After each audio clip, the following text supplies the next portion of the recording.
থানকুনি পাতা যে খুবই উপকারী একটা জিনিস সেটা আমরা কে না জানি বলুন। কিন্তু থানকুনি পাতায় যেহেতু একটা আলাদা গন্ধ থাকে, তাই দেখা যায় অনেক সময় অনেকেরই পছন্দ হয় না।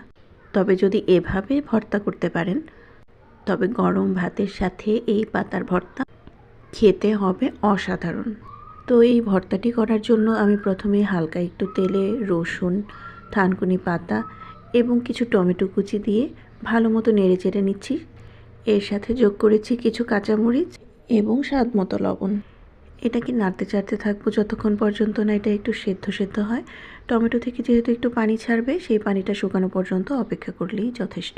এই পর্যায়ে এর সাথে যোগ করে দিচ্ছি হালকা একটু জিরার গুঁড়া। কেননা থানকুনি পাতায় একটা গন্ধ থাকে, এটা আমরা সবাই জানি। যাতে এই গন্ধটা নাকে না লাগে সেজন্যই হালকা একটু জিরা গুঁড়া অ্যাড করেছি। এটা সম্পূর্ণই অপশনাল, আপনার ইচ্ছা হলে স্কিপও করতে পারেন। এবারে এটাকে নামিয়ে নিয়ে ব্লেন্ড করে নিয়েছি। তবে আপনি যদি পাটায় বাটতে পারেন তবে তো আরও ভালো হয়।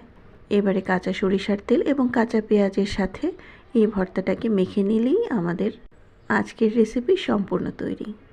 এবারে ধোয়া ওঠা গরম গরম ভাতের সাথে পরিবেশনের পালা। এই ভর্তাটি খেতে তো ভীষণ সুস্বাদু, তবে সবচেয়ে গুরুত্বপূর্ণ হচ্ছে এটা কিন্তু শরীরের জন্য খুবই উপকারী। এভাবে যদি খুব সহজেই অনেক বেশি পুষ্টিগুণ সমৃদ্ধ একটি খাবার অথচ দুর্দান্ত মজাদার রেসিপি তৈরি করা যায়, তাহলে তো কথাই নেই। তো আজকে এই পর্যন্তই। দেখা হবে অন্য কোনো দিন অন্য কোনো রেসিপিতে। এতক্ষণ পাশে থাকার জন্য আপনাকে ধন্যবাদ।